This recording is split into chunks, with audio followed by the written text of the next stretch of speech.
સુરેન્દ્રનગરમાં ₹2 કરોડના integrated command and control centre તથા વિવિધ વિકાસ કાર્યોનું લોકાર્પણ. વિકાસ સપ્તાહના સમાપન પ્રસંગે સુરેન્દ્રનગર મહાનગરપાલિકાના નાયબ મુખ્ય દંડક શ્રી જગદીશભાઈ મકવાણાના હસ્તે અનેક વિકાસ કાર્યોનું લોકાર્પણ અને ખાતમુહૂર્ત કરવામાં આવ્યું હતું. આ અવસરે ₹2 કરોડના ખર્ચે સ્વર્ણિમ જયંતિ મુખ્યમંત્રી શહેરી વિકાસ યોજના હેઠળ બનેલા integrated command and control centre અને 2 RR સેન્ટરનું ઉદ્ઘાટન કરવામાં આવ્યું હતું. ઉપરાંત ફાયર અને ઇમરજન્સી સર્વિસ માટેના સાધનો અને આપત્તિ નિવારણ ઉપકરણોની ખરીદી માટે ₹9.71 કરોડના કરારપત્ર હસ્તાક્ષર થયા હતા. જિલ્લા આયોજન મંડળ હેઠળ ₹12.25 કરોડના ખર્ચે ઉપાસના સર્કલથી ભક્તિનંદન સર્કલ સુધી ડેકોરેટિવ સ્ટ્રીટ લાઇટ પોલ નાખવાનું ખાતમુહૂર્ત થયું. સાથે જ PM સ્વનિધિ યોજનાના માધ્યમથી લારી ગલ્લાવાળાઓને ચેક વિતરણ પણ થયું. નાયબ મુખ્ય દંડક જગદીશ મકવાણાએ મહત્વની જાહેરાત કરતા જણાવ્યું કે હવે સુરેન્દ્રનગરમાં જ ₹20 કરોડના ખર્ચે અદ્યતન સાયન્સ મ્યુઝિયમનું નિર્માણ કેરાળા ગામ નજીક થવાનું છે, જેનું ખાતમુહૂર્ત મુખ્યમંત્રી શ્રી ભૂપેન્દ્ર પટેલે વર્ચ્યુઅલી કર્યું. આ સુવિધા સૌરાષ્ટ્રમાં રાજકોટ પછી સુરેન્દ્રનગરને મળવાની છે. કમિશનર નવનાથ વાણે જણાવ્યું કે ICC સેન્ટર મારફતે 35 જેટલી પ્રોપર્ટીમાં CCTV મોનિટરિંગ અને મહાનગરપાલિકાના વાહનોનું GPS ટ્રેકિંગ શરૂ થશે. અત્યાર સુધીમાં શહેરમાં 300થી વધુ CCTV કેમેરા ઇન્સ્ટોલ કરાયા છે. કાર્યક્રમમાં નાયબ મ્યુનિસિપલ કમિશનર શ્રી અર્જુન ચાવડા, દેવાંગ રાવલ, શિગ્નાબેન પંડ્યા સહિત અધિકારીઓ અને લાભાર્થીઓ મોટી સંખ્યામાં હાજર હતા. પાલિકા દ્વારા વિકાસ સપ્તાહ ઉજવણી કાર્યક્રમના ભાગ સ્વરૂપે વિકાસના કામો જેવા કે જે અગ્નિશામક સાધનો, જે ફાયરની ખરીદી માટે 9.71 કરોડના ખર્ચે જે ફાયરના સાધનો ખરીદવાના છે, એનું આજે કંપની સાથે એગ્રીમેન્ટ કરવામાં આવ્યું છે.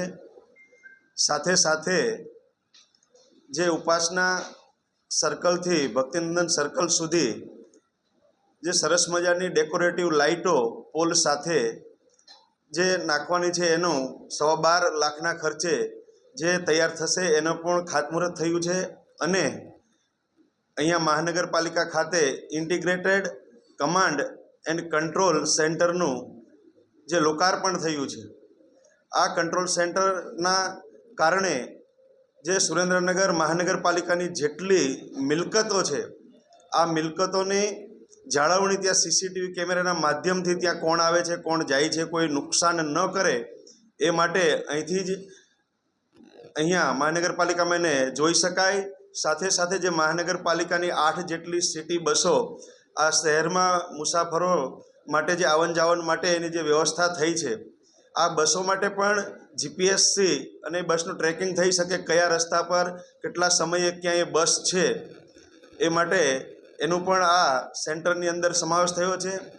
સાથે સાથે જે વોટર સપ્લાયની વાત હોય, અગર તો આ મહાનગરપાલિકાની અંદર જે અરજદારો કામ લઈને આવે એ કેટલા લોકો આવે છે સવારથી સાંજ સુધી, એ જે AI સિસ્ટમથી એની પણ આ CCTV કેમેરાથી ગણતરી થવાની છે.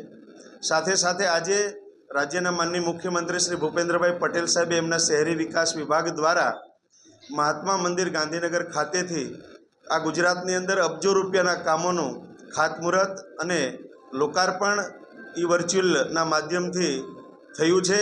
એના ભાગરૂપે આ સુરેન્દ્રનગર જિલ્લા માટે આજે એક નવી ભેટ આપણને મળી રહી છે. જે જિલ્લા વિજ્ઞાન કેન્દ્ર, જે સાયન્સ મ્યુઝિયમ, જેનું ખાતમુહૂર્ત વઢવાણ લીંબડી રોડ ઉપર કેરાળા ગામ પાસે નર્મદા કેનાલના કાંઠે એ પણ 20 કરોડના ખર્ચે જિલ્લા સાયન્સ સેન્ટરનું ખાતમુહૂર્ત થઈ રહ્યું છે.